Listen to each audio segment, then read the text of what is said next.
Hey guys, what's up? Maya here, and in this video I'm going to be continuing my Let's Play of Project Zomboid. So in the last episode, I did end up kind of going next door from where I spawned, which is just over this house to the left. I actually spawned in that bathroom there.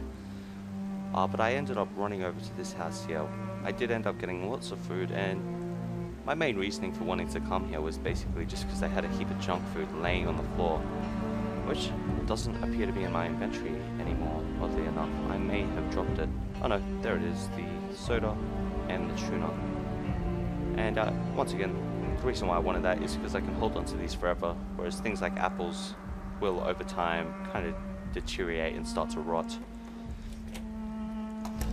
Now, I do have to be a little bit wary at the moment, because while I have completely explored this house, and you know, it would probably be in my best interest to, you know, move on to the next one and start clearing it out, it is raining outside. So the issue with rain is not only the fact that it's going to be uncomfortable, it's going to slow me down, it's going to wear my character out, but it's also going to provide, it's also going to make me very cold. So, you know, the chances of, you know, me catching hypothermia, or you know, even something like the flu or the cold is an issue, and you don't really want to be coughing and gagging during a zombie apocalypse. You don't want to draw any more attention to ourselves than we need to. But the rain, oh no, I was thinking maybe the rain had subsided, but it's still going, it's still going hard. I just want to have a look. This house here, where is the front door? I think it might be all the way over there. However, something like this building over here, maybe a little better. That door, however, is locked, and I do like the fact that my vision is such that I can see that it's locked from this distance. So it does look like I might actually just have to camp out here for the day, but that's okay. I can fast forward through this. I will head back upstairs before I do so, though. And once again, I did not mean to take my clothes off. Also something you generally don't want to do during a zombie apocalypse is just randomly get naked. Okay, so I'll pause the video now, and I'll come back tomorrow when it stops raining. Okay, so we're back. It's about 8:30 and my guy is very tired. I did actually wake up at 4 AM this morning. So I have been up for a while, and I just heard the sounds of zombies, so I'm not sure where they are. They may be out in the street, but at night time it's very, very hard to get vision. It's still raining, but I can definitely hear that there is zombies outside, and I do have to be careful of that. If I've somehow brought attention to myself, I don't want to stick around, you know, for the rest of the zombies to arrive. Okay, so I'm gonna have to sleep very, very soon. Before I go to bed, I will eat some more of my food. So I do have some canned tuna,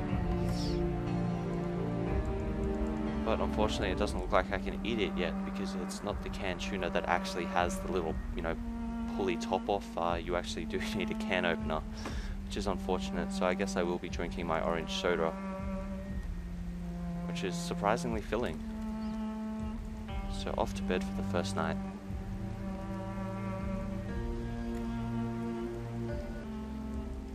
Okay, so I'm back now. It is 9 AM in the morning, and you know, that's a pretty good time to wake up. It will give us lots of time in the day before we are actually tired, so I'm very happy with that. Now, we did hear the zombies outside, so we do have to be careful for that. So before we go out, I think I'll just quickly try to look outside the windows and just try to get a grasp on what exactly is happening. So it does look like we have the all clear from this side. So I think instead of purposely putting myself into an altercation with the zombie, I might just sneak out the back door here. So it is still raining a little bit. Oh, apparently not. Unfortunately, it looks like it may have bogged out a little bit back there. That's okay. So we have found this house here. It does have the locked wooden door.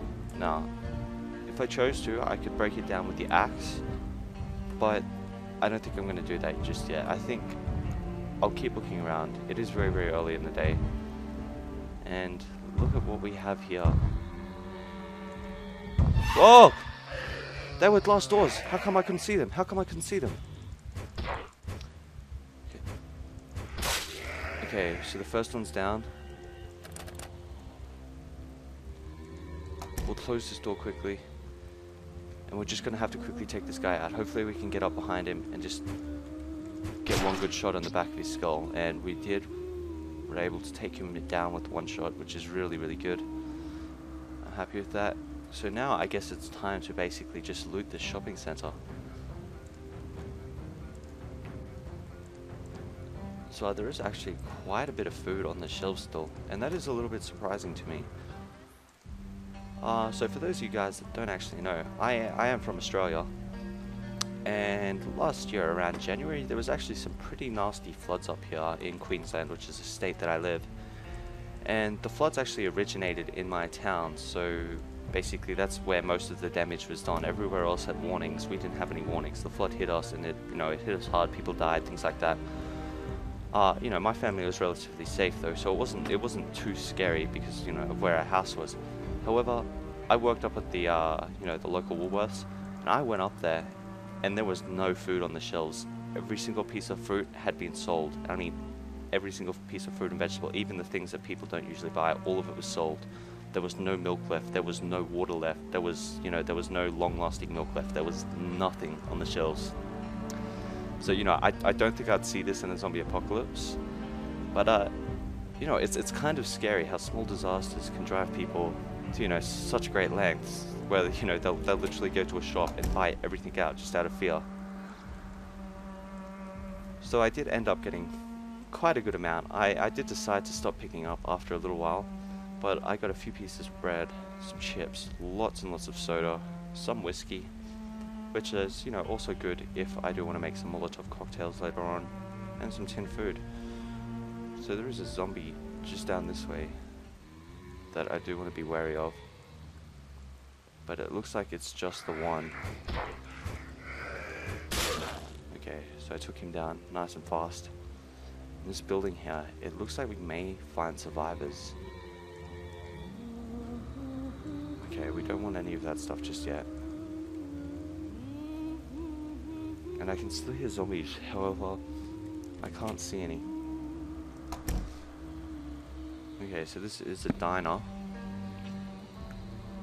And I can still hear the zombie noises once I'm inside, so there is the possibility that we may run into some just while we're here. So what I'm going to do now is I'm going to take that broccoli, I'm going to take that banana, and then I'm also going to drink that 7-Up. I'm very, very well fed at the moment. I didn't need to eat all of that, but they were perishables, and I can't sleep here tonight, so I didn't particularly want to pick them up and have to take them with me. So this place is actually looking pretty safe at the moment. Oh! Okay. Dead guy in the toilets. I guess the tacos here really are that bad. Alright, so we can't actually enter the bathrooms any more than that. And it is getting late in the afternoon, so it is in our best interest now to actually start looking for a house where we can stay. But it doesn't look like it's going to be here. That just looks like it's the women's and men's bathroom. So I don't like to run because it does make extra noise, but when you're relatively safe like I am at the moment, I can't hear any zombies nearby. I don't think it's too risky. Okay, so before I leave, I'll quickly pick up these. And now I'll try and make it to a house. And this house here is looking very, very good. Generally, when I'm looking for a house in this game, probably the best selling point to me is if it's multi-leveled or not. A multi-leveled house for me is infinitely safer than just a single-story house. Unless, of course, there is, quite a large number of blinds, supplied by the owners. But in this case, none of these windows have curtains. So if you're a zombie walking outside, quite an easy view in. So I'll just head straight upstairs to where they actually have the kitchen, which is really good. So hopefully we'll be able to find a can opener, and then that way our tin food will actually be of use.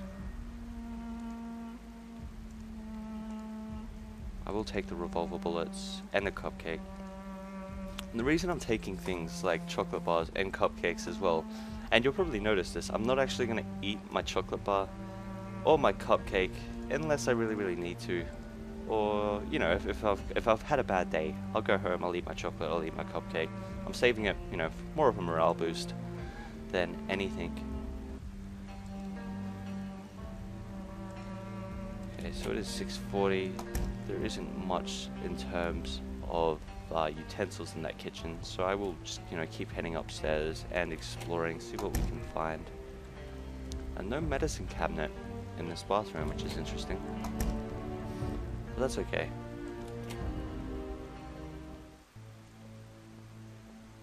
So that's actually really weird. I'm kind of having trouble understanding where I am at them. Oh, okay. So up here, this is just a balcony. I thought this led to some other layer of the city or something weird like that. Okay.